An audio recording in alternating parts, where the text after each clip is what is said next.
እማሆይ አመተ ማርያም ዘብል ኑሮን በአስቸጋሪ ሁኔታ የሚመሩ እናት እንደሆኑ ይናገራሉ። በተለይም የቤት ችግራቸው ከሁሉ የከፋና ለተለያዩ ማህበራዊ ችግሮች ይዳረጋቸው እንደነበር በመጠቆም ምኖረው በጭቃ ቤት ነበረ። ሊወጥቅም ደርሶ ነበረ። የውሃ የሜዳ ውሃ ገብቶ የሁለታችን ቤት ገብቶ ውሃ የሞላ ነበር። ደረጃውና አይነቱ ይለያይ እንጂ በመዲናዋ በመሰል በችግር የተሞላ ኑሮን የሚገፉ ዜጎች ቀላል አይደሉም። የሁሉም ዜጎች የችግር ምንጭ የሚቀዳው ግን ከመኖሪያ ቤት እጦት ጋር በተያያዘ ነው። ተከራይቼ ያለውበት ቤት መታች በሽንት ቤት ላይ ነው የምኖረው። እሱም እንደዛ ሙሉ ሰላም የሌለኝ አሁን ጠላ ጥብቄ አስሬ ነው የመጣሁት። በዛን ሰዓት እንዴ እያልኩኝ ነው ስኖር የነበረው። የስምንት ቤተሰብ ነው የሚያስተዳድረው ከራሴ ጋር ተከራይቼ ነው የሚኖረው። በዛ ላይ ታማሚ ነኝ። ዲያሊሲስ ነው የሚያደርገው በሳምንት 3 ጊዜ። የአዲስ አበባ ከተማ አስተዳደር የነዋሪዎችን የቤት ችግር ለመቅረፍ በርካታ ስራዎችን ሲያከናውን የቆየና እያከናወነ ያለ ሲሆን ከነዚህ ተግባራት መካከል በበጎ ፈቃድ ተሳትፎ ቤቶችን ማስገንባትና ለተጠቃሚዎች ማስተላለፍ ይጠቀሳል። በዚሁ መሰረት የአዲስ አበባ ከተማ ከንቲባ ወይዘሮ አዳነች አቤቤ በሁሉም ክፍለ ከተሞች በበጎ ፈቃደኞች የተገነቡ 381 ቤቶችን ለተጠቃሚዎች አስረክበዋል።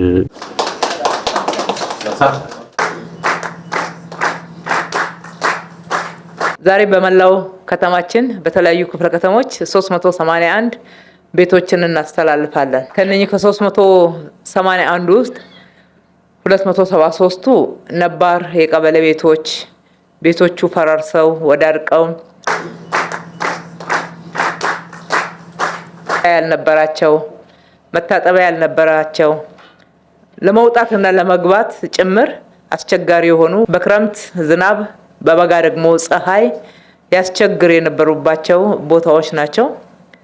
የተረፉት 108ቱ ቤቶች ደግሞ ሀገርን በታላቅ ክብር አገልግለው እነሱ ግን ተዘንግተው ለተለያየ ችግር የተጋለጡ እንዲሁም አሁን ሲያገለግሉ በስራቸው ላይ ሰላምን፣ ደህንነትን ሲያስከብሩ ለጉዳት የተዳረጉ ትልልቅ የሀገር ባለውለታዎች ናቸው። ጽድት ያለ ለመኖር የሚመች አካባቢና መኖሪያ ቤት መስጠት በመቻላችን እጅግ በጣም ደስ ብሎናል። አዲስ አበባ ከተማ ማህበራዊ ፍትህ የሰፈነባት ከተማ እንድትሆን በርካታ ስራዎች ሲከናወኑ መቆየታቸውን የጠቆሙት ከንቲባ አዳነች አዲስ አበባን እንደ ስሟ ውብና አበባ በማድረግ ሂደት ውስጥ የነዋሪዎቿን አኗኗር ማዘመን እኩል ትኩረት ተሰጥቶት እየተሰራ ነው ብለዋል። ባለፉት የለውጥ ዓመታት 45000 ቤቶችን በበጎ ፈቃደኞች በማስገንባት ለነዋሪዎች ማስተላለፍ መቻሉን በመጠቆም እንደ ስሟ አበባ እየመሰለች እያማረች እየደመቀች ለነዋሪዎች ምቹ ለጎብኚዎች ደግሞ ሳቢ የሆነች ስትሄድ በዛው በትኩረት መመልከት ያለብን የከተማዋን አጠቃላይ ገጽታ ብቻ ሳይሆን የህዝቦቿን አኗኗር ጭምር ነው። ከተማዋ ውብ አበባ የምትሆነው ከነዋሪው ጋር ነው። የነዋሪው የኑሮ ጫና ሲቃለል፣ የነዋሪው አኗኗር ሁኔታ ሲዘመን ሲሻሻል፣ ይሄንን አስቀድሞ በራእያችን አስቀምጠን ወደ እቅድ ቀይረን እየሰራን ያለነው ስራ ነው።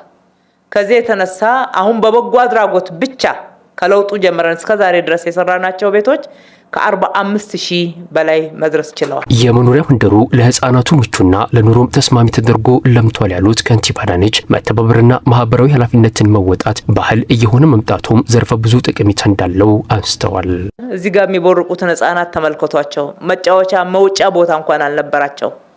እየወደቁ እየተነሱ ትምህርት ቤት ሲሄዱ የሚያሳዩ ምስሎችን እንመለከታለን። ወደ ኋላ ስናይ በተለይ በክረምት ወቅት የነበረውን ሁኔታ የአካባቢው ነዋሪዎች በሚገባ ታውቁታላችሁ። ያንን መቀየር መቻል ማለት ከዚህ በላይ ምን ቢዝነስ አለ? ከዚህ በላይ የሚያስመሰግንስ ምን አለ? ይሄ ከትርፍ ሁሉ በላይ የሚበልጥ ትርፍ ነው። ከትርፍ ሁሉ በላይ የተባበራችሁትን በራሴም በከተማ አስተዳደሩም ስም እጅግ አድርጌ አመሰግናለሁ። መተባበር እንደዚህ አይነት ትልልቅ ጫናዎችን ያቃልላል፣ ክብራችንን ያስጠብቃል። ቀድሞ በችግር ሁኔታ ውስጥ የነበሩ ዜጎች በእነዚሁ በጎ ፈቃደኞች አማካኝነት በአማረ ቤት ውስጥ እንዲገቡ ሆኗል። ይህ በጎ ተግባር ስለተፈጸመላቸው አድራጊውንም አስተባባሪውንም አመስግነዋል። በዚህ በአበባ የመሰለ ቤት ገብቼ ቁጭ ብያለሁ። የሰራም ያሰራም የሰጠም እድሜና ጤና ይስጥ። ወደ ጎዳና ልንወጣ ትንሽ ነው የቀረን። አቅማችን ጨርሰናል በበሽታ በሕክምና። ስለዚህ አሁን ግን ቤት አግኝቼ ማረፊያ ማግኘት እጅግ ደስ ይላል። እኔ ቃላት የለኝም ይሄንን የሚገልጽበት። የታል ድሃ ብሎ የሚያየው መንግስት 1000 ዓመት ይኖርልን። እውነት ይንገስልን 1000 ዓመት። እግዚአብሔር ይመስገን ለዚህ አብቅቶኝ ለዚህ ቤት አበቃኝ። ለሰራልንም ለመሪያችንም ለአዳነች አቤቤም እርሚያቸውን የወንዝ ዳር ዋርካ ያርግልኝ። በእነዚህ የቤት ልማት ተጠቃሚ የሆኑት አቅመ ደካሞች ብቻ አይደሉም፣ ይልቁንም የሀገር ባለውለታዎችና ቤተሰቦቻቸው ጭምር እንጂ። ከነዚህ ውስጥም አንጋፋው ደራሲ ሀብታሙ አለባቸውና የጀግናው ኮሎኔል አብዲሳ አጋ ልጅ ኤልያስ አብዲሳ አጋ ይገኙበታል። ቤት የገቢ ጉዳይ ነው። ከምንም በላይ አቅም ይጠይቃል፣ ትኩረትም ይፈልጋል። የቤት ባለቤት መሆን እነዚህ ነገሮች ማሟላታቸውን ይፈልጋል። እኔ በዚህ በኩል አልተሟላልኝም ነበረ። ቤት በዚህ መንገድ እንደዚህ አይነት ቤት ውስጥ እኖራለሁ ብዬ አስቤ ነው እና ተሟልቷል። አሁን ተላልፎልኛል፣ ተቀብያለሁ። አመሰግናለሁ። ለባለውለታ ለአገር ለሰሩ ሰዎች ለድሆች ይህን ነገር አስቦ እኛን ደግሞ ቤታችንን አስቦ አብዞ በቃ የኮሎኔል አብዲሳ አጋ በህይወት አሉ እና ይህንን አስበውልን ይህንን በማድረጋቸው የኢትዮጵያን መንግስት ክብርት አዳነች አቤቤንም ከልቤ ነው ከቤተሰቦቼ ሁሉ አንድ ላይ ሆነን በእነሱ ስም በራሴ ስም በጣም ነው የማመሰግነው። ለዜጎች የተላለፉት ቤቶች ሙሉ የቤት ዕቃ የተሟላላቸውና ለገና በዓል ማሳለፊያ የሚሆን ግብዓቶችን ያካተተ መሆኑም ተመላክቷል።